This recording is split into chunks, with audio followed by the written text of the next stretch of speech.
In June of 1972, a woman appeared in Cedar Sinai Hospital in nothing but a white, blood-covered gown.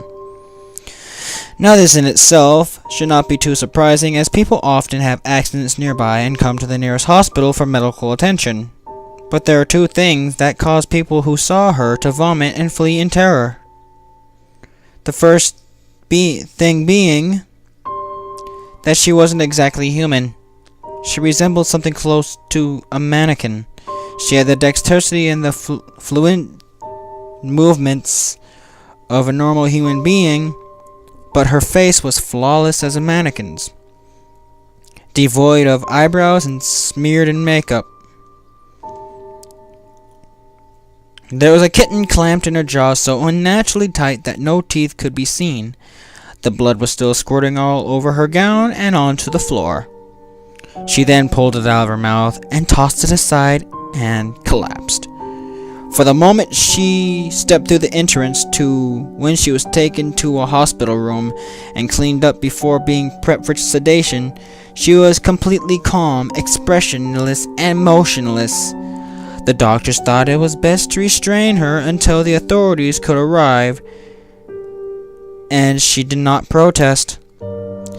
They were unable to get any kind of response from her, and most staff members felt too uncomfortable to look directly at her for more than a few seconds.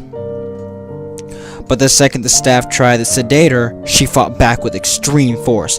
Two members of the staff had to hold her down as her body rose up on the bed with that same blank expression.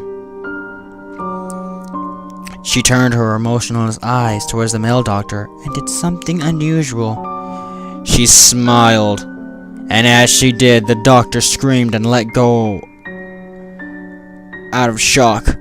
In the woman's mouth, there were not human teeth, but long, sharp spikes, too long for her mouth to close fully without causing any damage. The male doctor stared back at her for a moment before asking, "What in the hell are you?" She cracked her neck down to her shoulder to observe him, still smiling. There was a long pause, and the security had been alerted and could be heard coming down the hallway.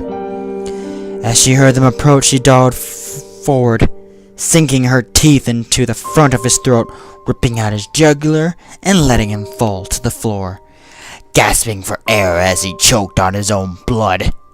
She stood up and leaned over him, her face coming dangerously closely to his as the life faded from his eyes. She leaned in closer and whispered in his ear, "I am God." The doctor's eyes filled with fear as he watched her calmly walk away to greet the security men. His last ever sight would be watching her feast on them, one by one. The female doctor who survived, the innocent named her the expressionless. There was never a sighting of her again.